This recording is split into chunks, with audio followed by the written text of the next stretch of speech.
Excellency. So guys, you can see that obedience are everywhere. Honestly, watching this video alone, made me to be happy. Looking at the way Peter Obi's support is not dying anytime soon, as in obedience are totally behind this man. So this was an event that was organized in honor of the late Dr. Nnamdi Azikiwe, and a lecture was, organized, and they invited the ex-president of Malawi. So I'm going to allow you listen to Mr. Peter Obi's speech, after which you are going to listen to this former leader of Malawi, what she got to say about Africa, leadership in Africa, using Nigeria as a case study. She said so many things, even about our election, about the judiciary, and so many things. She's outspoken, as in she doesn't speak with fear, and that is just the interesting part of all this. So I'm going to allow you listen to what Mr. Peter Obi. Peter Obi also made the day in this occasion, because he added his voice in calling out politicians, for the roles they are playing in destroying Nigeria. Honestly, you can't afford to miss this session. Let me just allow you watch this video and drop your thoughts in the comment section. Your Excellency, our dear Governor,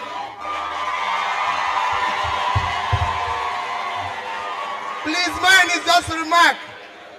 Your Excellency, our dear Governor, and my dear brother, Professor Charles Soludo, Your Excellency, and our own dear mother, who have spoken so well that all we can do today is to go back and reflect on that your wonderful speech.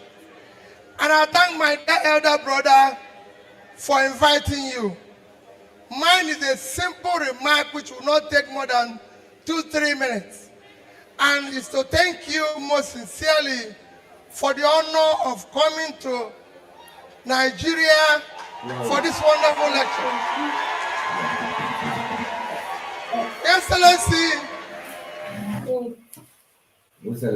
Excellency, my contribution, my little contribution to your speech is that the problem of Africa, problem of Nigeria, rests clearly on leadership. It is bad leadership that is the problem of Africa. It has nothing to do with colonialism. We were colonized years ago. Today, it is African leaders that have turned Africa into a gigantic criminal enterprise. And I'll give you an example. Let me use this university. Let me use this university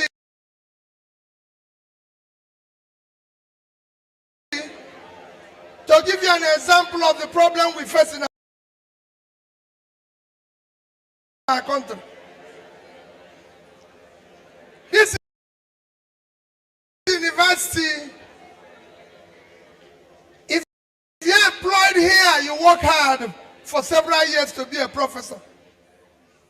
And if you're a professor in this university, your salary is 400,000 naira.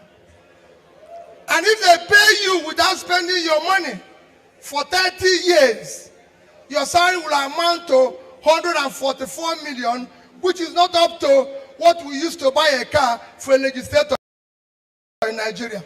That is the problem of Nigeria.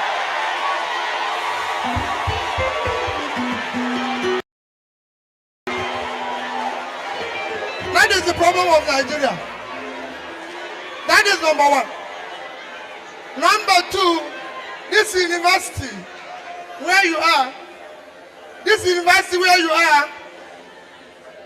the overhead they give to the Vice Chancellor from federal government of Nigeria is about 10 million naira. So in 1 year, they will get about 120 million naira. They have over 500 professors, over 4,000 lecturers, over 40,000 students. They get 10 million naira, 120 million naira a year. So 5 of universities like this will get about 600 million naira annually which if you convert to dollar today, is about 500,000 naira. That is what we use to go to a meeting of United Nations for 1 week. It's unacceptable. That is the problem of Nigeria. That is the problem of Africa. We can afford to do that with less than 10%. So it's clearly on our destiny. So I thank you for being part of this crusade. I'm sure our governor, every other person, we are part of this crusade. We must dismantle this criminality. That is the only way it can work. Thank you and God bless you.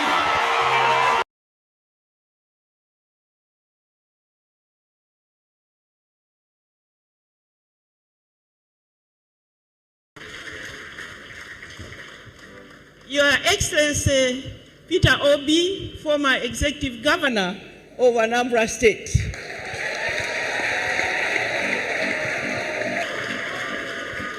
I don't even need to say, I've just gotten information that just my photo with him is trending in Malawi like crazy.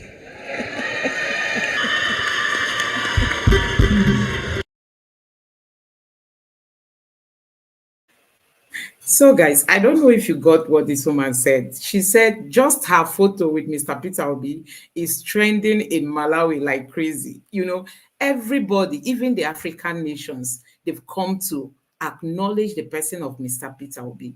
We can't afford to lose this man, you know, in becoming the president of Nigeria. Peter Obi has got a lot of role in fixing not just Nigeria, but Africa at large. His impact is being felt, even though he's not yet there, you know, in Aso Rock. But I tell you, African nations have come to acknowledge the person of Mr. Peter Obi. So let me allow you listen to this woman's speech. She has got a lot of information to give to our politicians and also to us, the citizens. Take a listen to this. Professor Charles Esinod, Vice Chancellor of Nanda Azikiwe University, Your Honor High Chief Senator, Dr. Bendi Obi, my brother and your beautiful wife, may I also recognize in a special way all distinguished political leaders and my special honor, Professor Uche Azikiwe, wife of our great Nandi Azikiwe. All distinguished ladies and gentlemen, students, and my favorite group of young people. Today, I'm here to deliver this lecture, but I have a confession to make. I say things as they are. So if anybody gets offended, I am sorry, but that's how I'm born.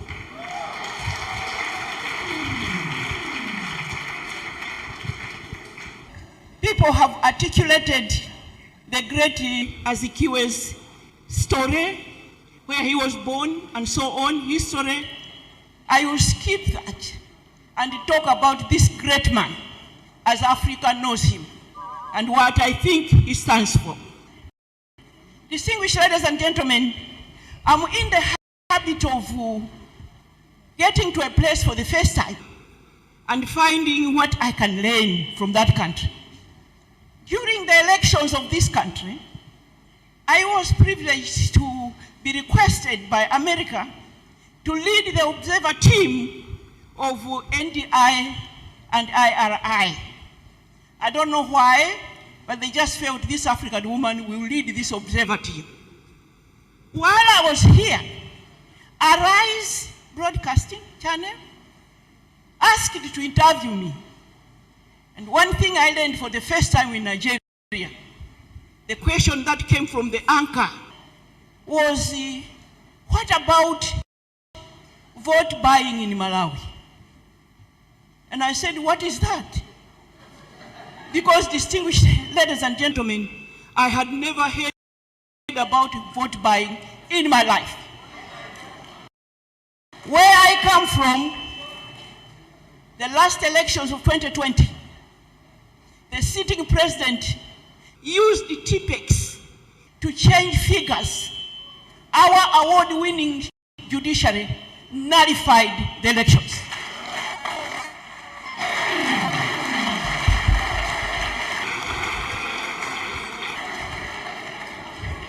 Distinguished ladies,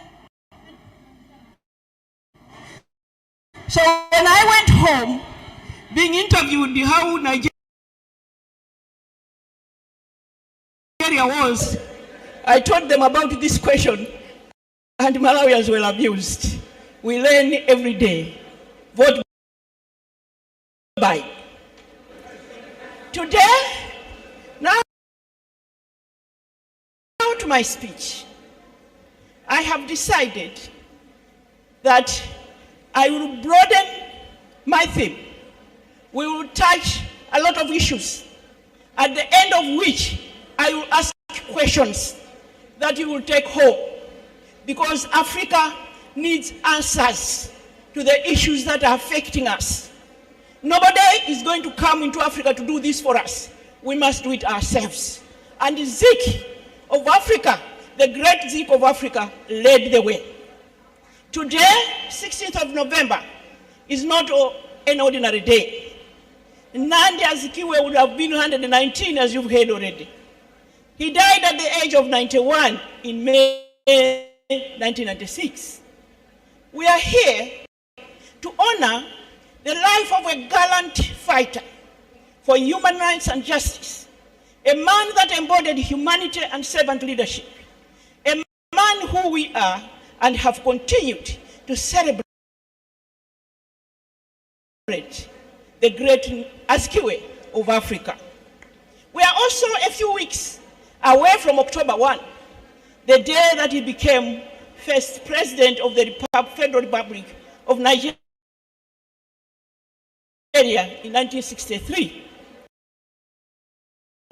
A formidable journalist turned political activist and president, whose leadership acumen made the colonial powers try in vain to block his ascendancy to the presidency.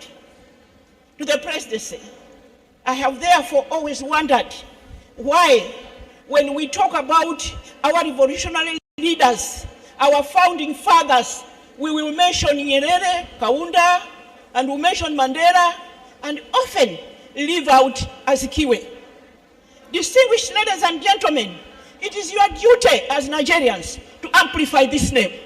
This is no small name. Azikiwe was a great man, just as great as Nyerere, as Kaunda, as everybody else. Nobody is going to do it for you but yourselves. I'll give you an example of what I did myself. Kamuzu Banda attended the first founding meeting of the Organization of African Unity. And in 2013, we were celebrating 50 years.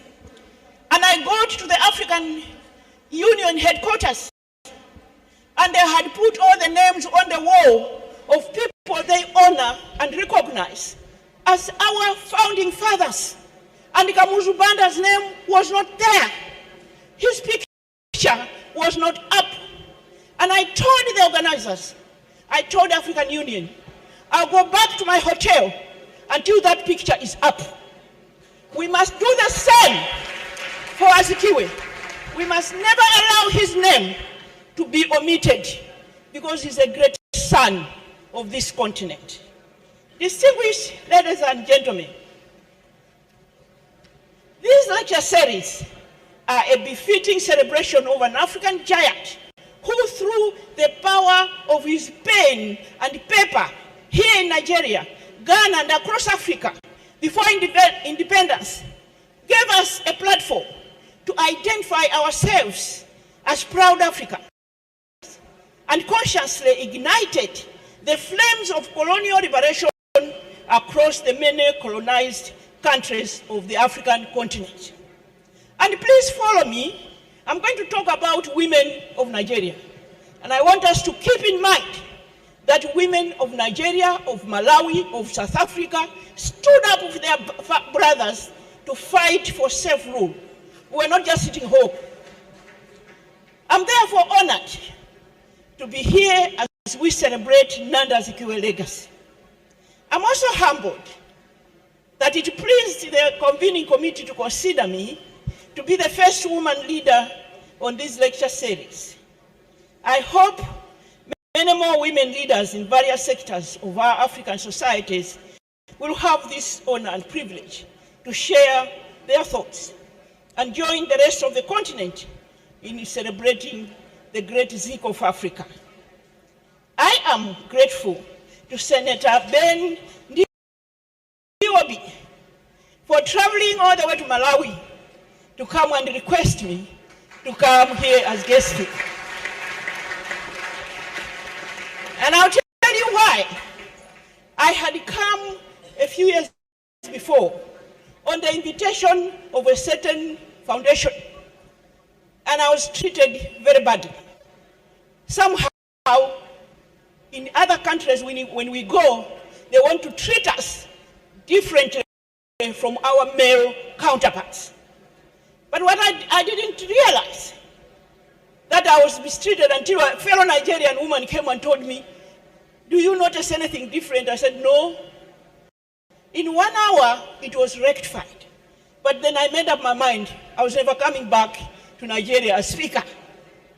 So when Chief Senator wrote to say he was coming to Malawi and told me what it was about, my husband said, "Oh, I thought you are never going to go to Nigeria again to speak." I said, "Yeah. Well, but my brother Chief came to Malawi anyway. And when he said, 'Well, we want you to give a lecture on Azikiwe, Nandi Azikiwe,' the first to jump from his seat was my husband, not even me. Because this is a great man that we honor, even in that part of Africa." Distinguished ladies and gentlemen, this presentation I will interrogate and the intersection of current state of development in Africa, governance, climate justice, and other development-related issues that I think require our attention and action.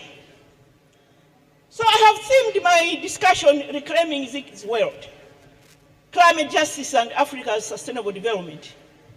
I deliberately added the sustainable development because we are going to go on a journey this afternoon. Bear with me, please don't doze. We have issues to rectify. As Africans, nobody is going to do it for us. Allow me, therefore, to start by going into the history of Africa. We were colonized by something like 80 plus years as African countries. And for all those years, we produced raw materials for Europe and what I call the global north. And in the meantime, they emitted emissions and destroyed our climate. And as it turns out now, it is the global south that is paying the price. That is what we must bear in mind this afternoon. Colonization still has a bad taste in our mouths. Decades long after our hero, like Ziki, stood up and demanded what belonged and still belongs to us, which is freedom and our wealth. It has been argued in other quarters that time is past for us to keep blaming some of Africa's challenges and state of affairs on colonization and that ended decades ago. There's a case to be made either way, distinguished ladies and gentlemen.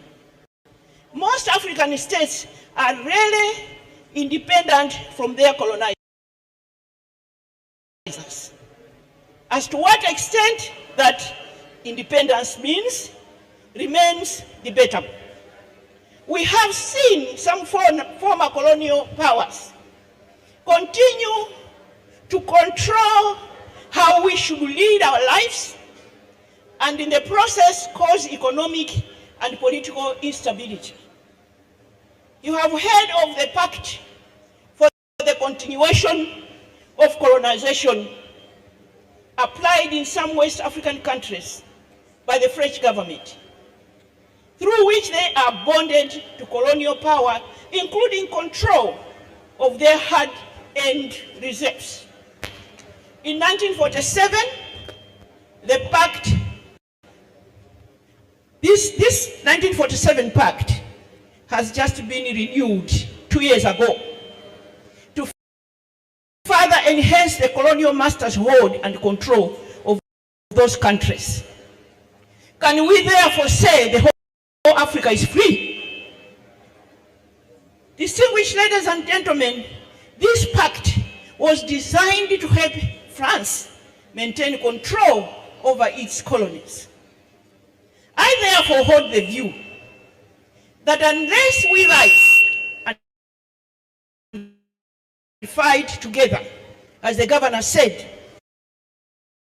stand united, we are not completely free. These are facts that one cannot wish away. Isn't it a fact as well that when colonizers left, starting with Ghana 1957, they left broken education systems, broken health systems, agricultural systems that were in tatters, that we had to start from scratch with zero resources. Distinguished ladies and gentlemen, therefore, colonization, industrial revolution, looting of African resources are interlinked, but have also led to climate change. I don't have to remind this audience that through colonization, Africa powered the industrial revolution and continues to power their economies, even now. We as a continent are paying for sins we did not commit at all, but emanating from our being colonized. Distinguished ladies and gentlemen, Africa's sustainable development, or lack of it, therefore, is directly linked to climate change. Africa continues to be at the receiving end of climate change effects, with countries in the global south greatly affected by severe drought, floods, destructive storms that are tearing down infrastructure and sweeping away crops, leading to economic and political instability in some countries. These are countries that are already struggling to recover from global economic shocks. Distinguished ladies and gentlemen, climate justice is therefore critical to holistically address challenges that most African states are encountering in their efforts to attain sustainable development. The global north, as the highest emitters of greenhouse gases, has a moral and financial obligation to help developing countries, and particularly Africa, mitigate global warming effects. By the way, because of the noise I've been making on this matter, in April of this year, I was appointed the Pan-African Justice, Climate Justice Champion to amplify our African voice on the loss and damage agenda.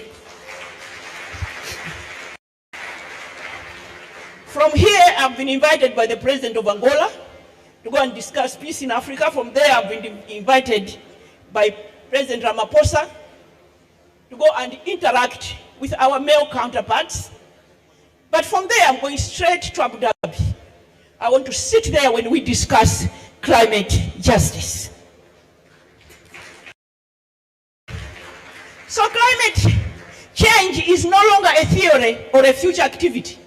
Climate change is no future tense. It has no future tense.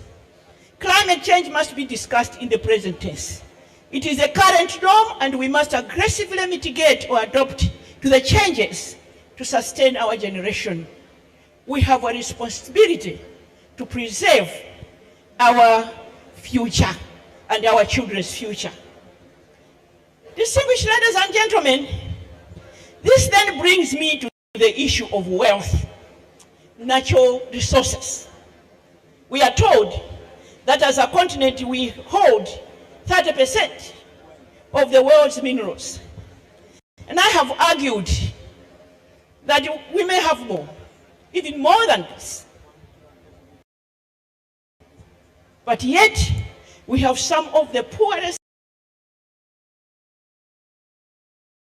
nations in the world.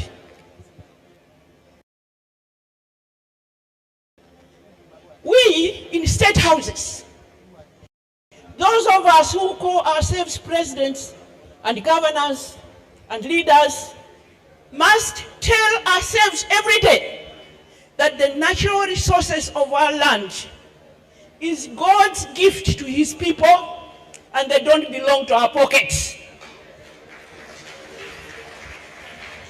My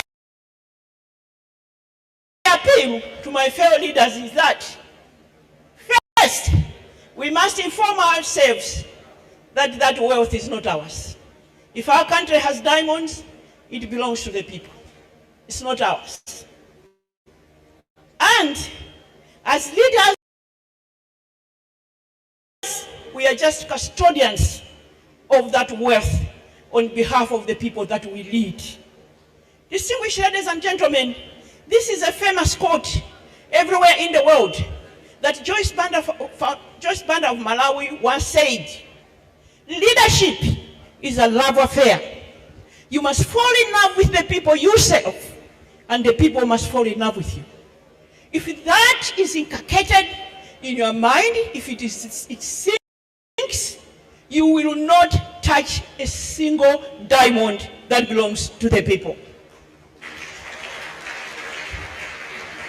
We also have timber, we have fertilizer, we have fertile agricultural land, and lots of thermal and solar power. We as a continent are therefore not poor. I have dreamt of a day when such resources shall be used to uplift people's lives,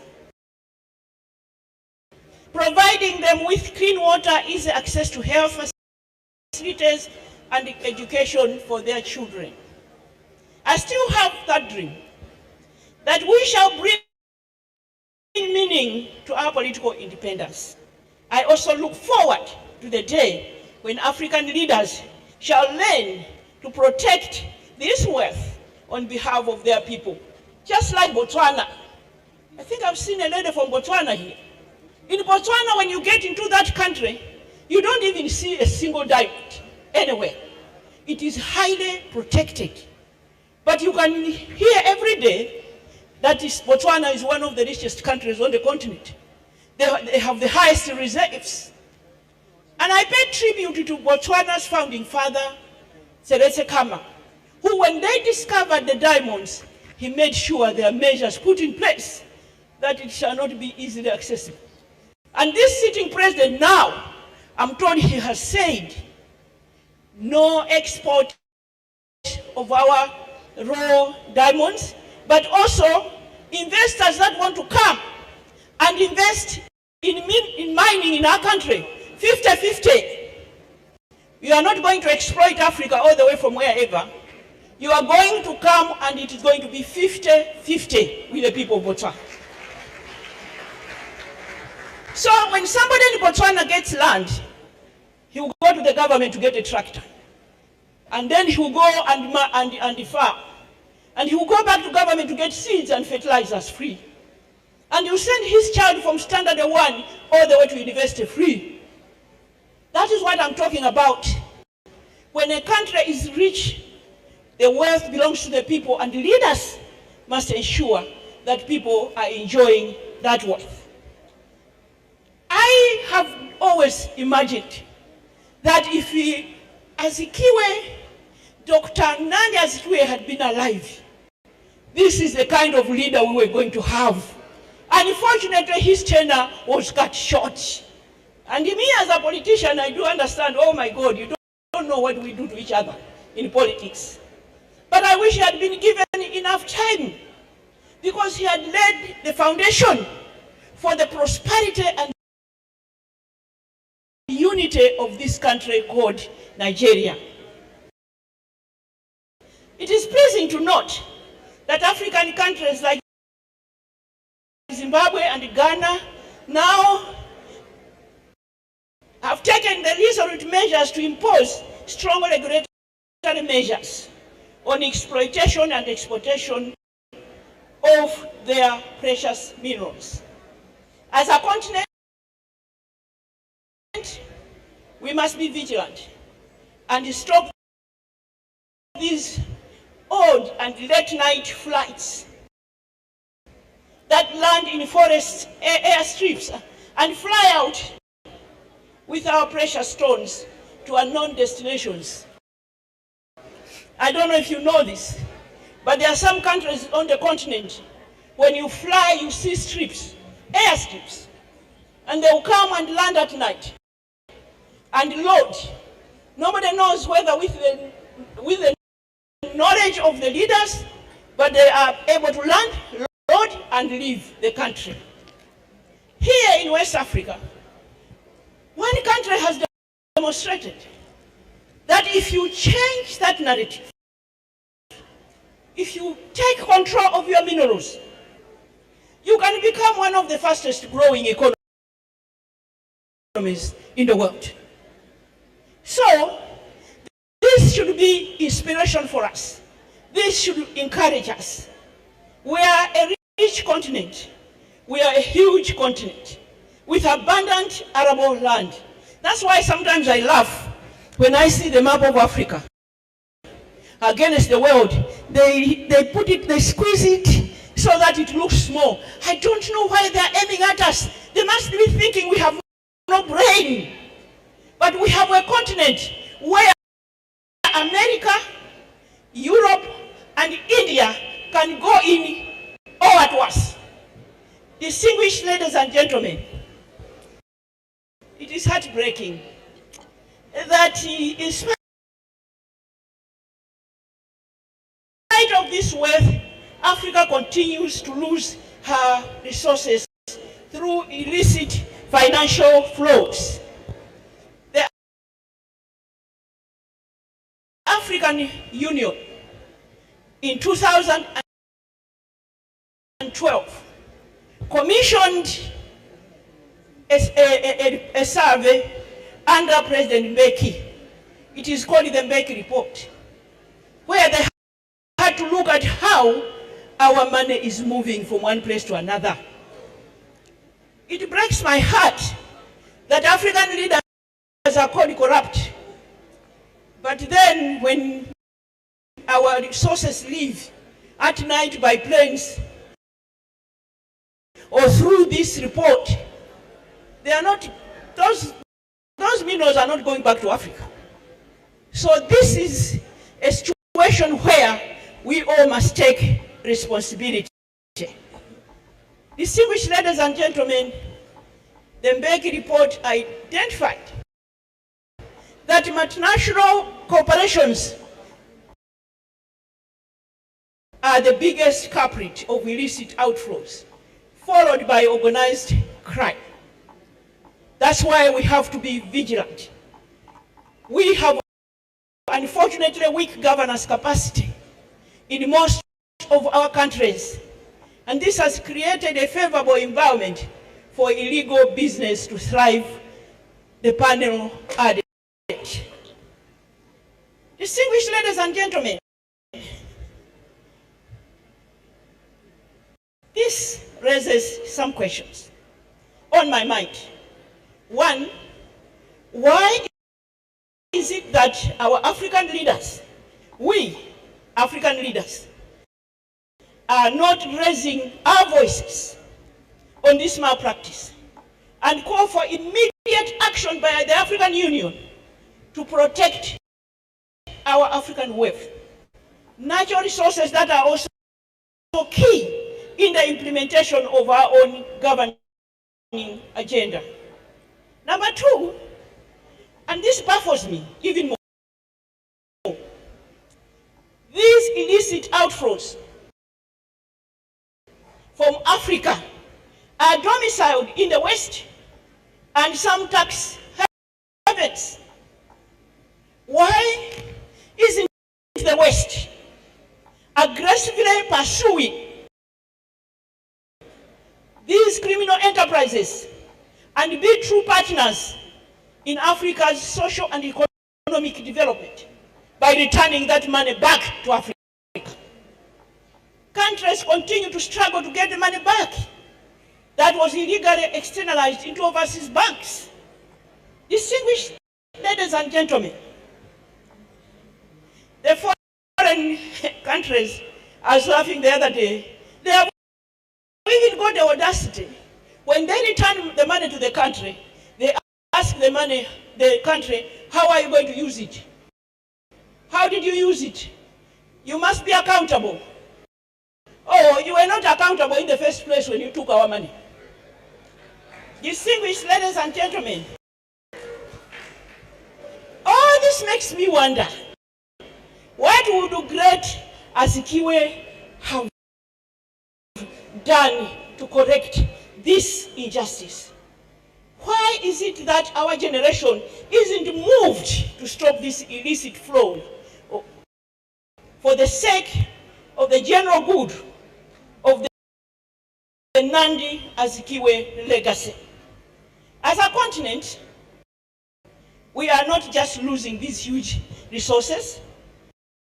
This corruption and illegal externalization of our resources is a direct contribution to the current suffering of our people through economic stagnation, squeezed fiscal space for infrastructure development, and natural disasters. On the point of natural disasters, Malawi this year had been devastated by Cyclone Freddy that left over 1,000 people dead and 2 million people displaced. The President of Malawi appointed me Goodwill Ambassador for the reconstruction, the post-Cyclone Freddy reconstruction. So we are building houses and we are distributing food. Distinguished ladies and gentlemen, and as I have discussed, and what I have discussed so far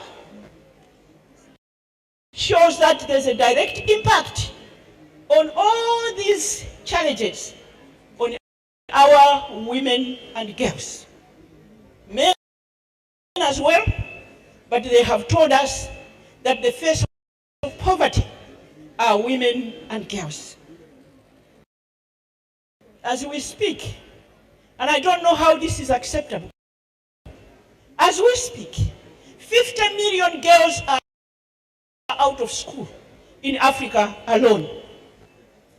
They are abused, they are overworked, they get into early marriages, hence highest victims of maternal death.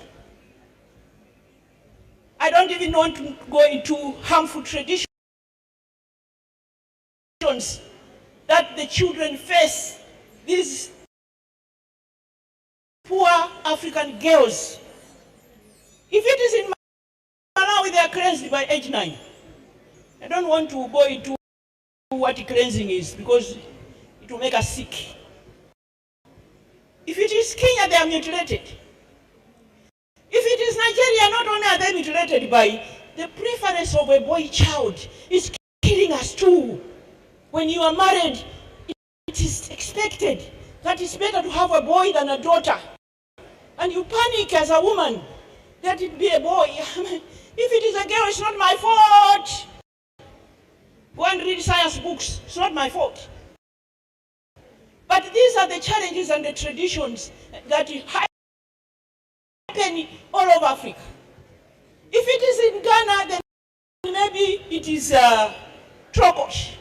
And they banned this practice in 1995, but we still have 1,400 women still in the bush under the Trokosh tradition. If it is Cameroon, then this child by age 10, breasts are coming out, then it is breast tiny. I was talking to a girl in New York. I said, let's go back to Cameroon and fight breast tiny. And she said, what are you talking about? I said, well, when the breasts start coming out, they take a hot rod and they press on your chest. And she said, is that what my mother was doing to me? Up until that time, she's a university graduate, she's working, she didn't know she was breast ironed. We had to phone her mother there and then, who admitted to say, well, it's tradition. Distinguished ladies and gentlemen, equally, women are critical human resource on the continent of Africa. And it is a resource that is in abundance. Women are the majority of the African population and are critical players in both formal and informal business sector.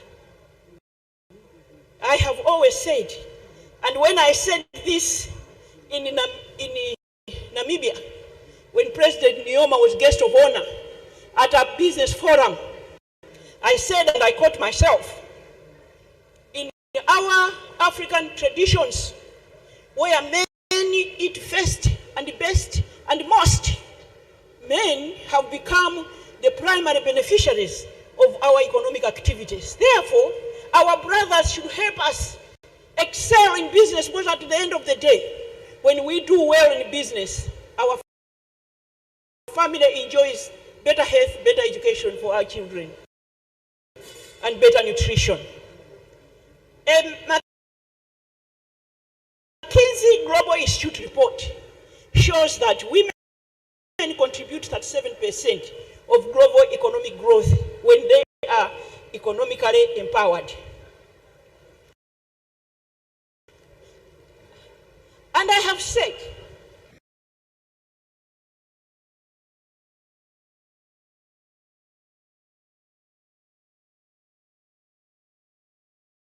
that when women are assisted with economic empowerment,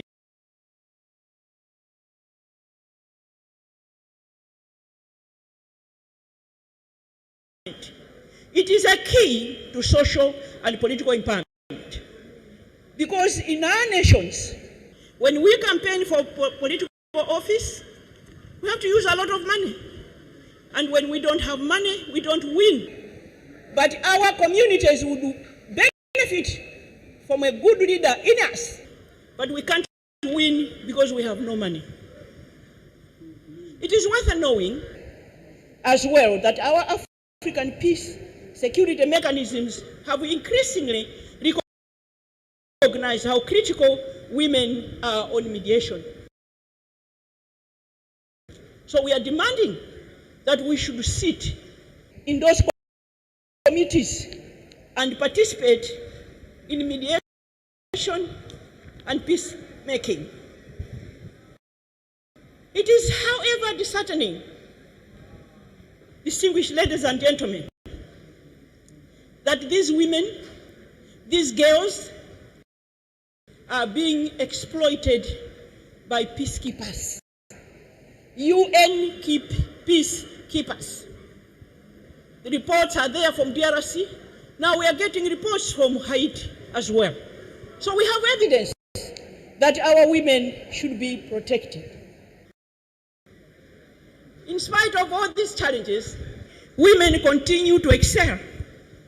I'm proud to be associated with the historical fact that Africa has more women leaders, presidents, than America itself. I was honored at the UN, at the embassy of the African Union 6 years ago. Me and Ellen Sedif And a Nigerian lady living in America stood to ask a question. And she said, "Ma'am, help me. I was born at home in Africa, in Nigeria, and I am resident here for most of my life. I go back and forth, and I ask my fellow women in Africa to say, let's rise, let's fight, let's raise our voices, let's demand that we should have equal representation." So I asked her, I said, "This country where you live, how many women are in parliament? 18%. Have you yet achieved in 200 years equal pay for equal work? Not yet. How many vice presidents have you had? None. How many presidents that are women have been to your state house? Nobody." I said, "Then what makes this place better than Africa? You should be proud of your Africa, because Africa has produced 6 female presidents."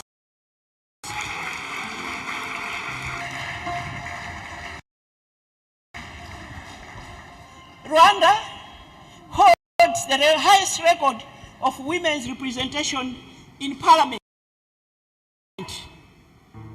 on earth, not just in Africa, in the world, 64%, and 37% in the Senate.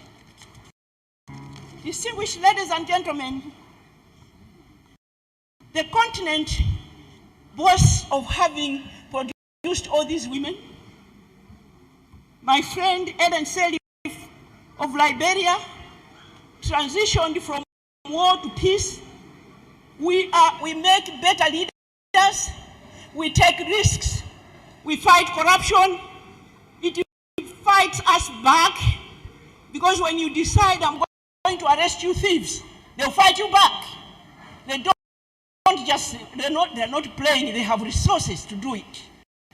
You have to decide as a female leader, do I want to stand for truth or not? And when somebody asked me, and then somebody was my own husband, Richard Banda, he said, "Be prepared to exit when you have started arresting thieves."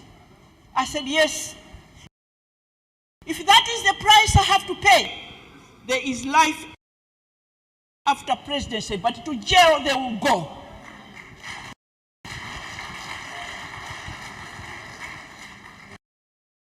And as I'm talking to you now, some are still in jail. My husband told me he's one of the finest lawyers Malawi has produced. He has been Chief Justice of Malawi and Swaziland. I don't know how many people have done that. He told me that when you're standing for the truth, be resilient and be persistent, because nothing will happen to you, especially with a country with an independent judiciary like Malawi. Distinguished ladies and gentlemen, as I conclude, I wanted to ask a few questions, because then I have got this speech that will be given out, but I thought in the interest of time, I should just say the following. Meanwhile, the representation of women in Nigerian politics has been going down since 2011. This is a country of great women, great men, great achievers. You are leading in sport, in music, in everything. The African women from Nigeria are leading WTO, United Nations. In fact, I was saying in another speech somewhere, one day we shall have a prime minister in London from Nigeria. It can happen. So the question that bothers me is, why is the same not happening in Parliament? These last elections I came and I watched my fellow women cry, trying so hard. As it turned out, what they had sent me to come and discuss with President Buhari a year and a half ago was 6%. And President Buhari said, Madam Joyce Banda, we will take the bill to Parliament. And our distinguished president did just that. And the bill ended up in Parliament, and it was thrown out. So what do we do? As long as women are sitting out of that August House, who is looking at issues that affect women and children? I am so proud to be saying this here because I have my distinguished brothers here that can help us change that narrative. I have been asked, are you a feminist? And I've said yes, but I'm an African feminist. I don't fight men. I'm never rude to them. I don't confront. I engage them because our brothers.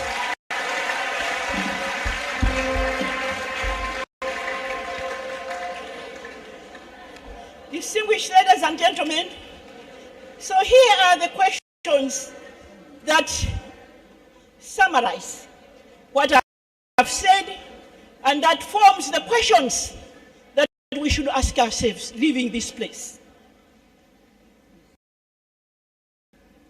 I would like to ask that the global south messed up our climate, and they don't deny it. They have admitted. When some billionaire drives to your house, breaks your gate, admits that yes, I broke your gate, and you ask that person to fix the gate, is it wrong? They came, they colonized us, they messed up our climate, they must pay for it. The question is that too much to ask? Number two, we are not going to play the blame game. They must just come forward, and we have tried it in Malawi, engaging them nicely, naming and shaming, and they come. And we are implementing projects at grassroots. Number two, girls. Is it okay, distinguished ladies and gentlemen, that 50 million girls are not in school? When you go to Lagos in the city, you drive around, they are carrying mangoes and papayas and what selling in town. Their brothers are in school. Where is the mother? Why are our children not in school? Distinguished ladies and gentlemen, all those traditional harmful practices, it is us, women, when we stand together, that can eliminate them. As for women, we are not asking for anything new. African women have been leaders on this continent, even before colonization. Sometimes when you research, they say the reason why we slowed is because those who colonized us didn't know what to do with us, because in their structures they had no women. But we were already leaders. So all we are saying, we are back. Can you please space be created at the table for us to participate? Distinguished ladies and gentlemen, can I ask my brothers and sisters, particularly my brothers, to take note?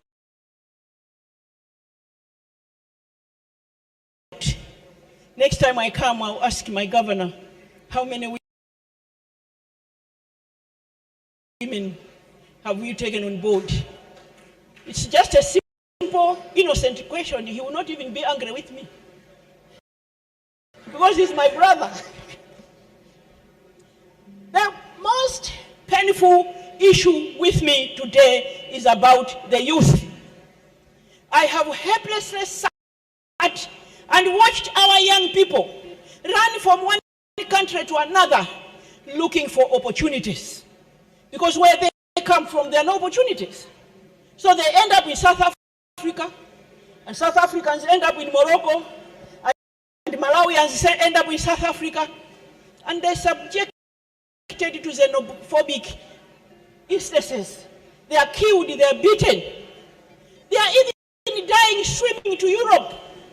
on the Mediterranean Sea. So this is a call on my fellow leaders to say we are obliged to create opportunities for our young people. They have been raising their voices for a long time. We are not listening. And if we are not listening, you know what will happen?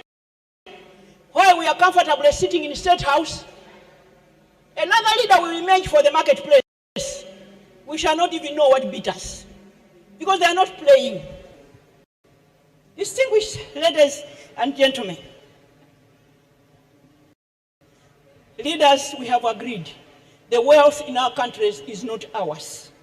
So if it is Nigeria, Botswana, Malawi, now it has the largest deposits of rutile. When we get that out, it doesn't belong to any leader, it belongs to the people. Our own citizens must feel that they are rich and from a rich country. Illicit movements of our wealth out of Africa can be stopped, and the African Union and ECOWAS must get involved in this matter. And the countries are running to us for help to resolve the pact for the continuation of colonization, and instead of helping them, we are condemning them. It won't help. It's counterproductive. Distinguished ladies and gentlemen, what these countries in West Africa need is support, not condemnation. Our institutions should be in place and take action as soon as possible. Now, President Tshisekedi of DRC has announced that I don't want peacekeepers in my country. So all of us were surprised. But there are so many that are saying the same. As it turns out, on the 4th of November, a drone was caught in the bush. A UN drone with its logo full of gold and guns.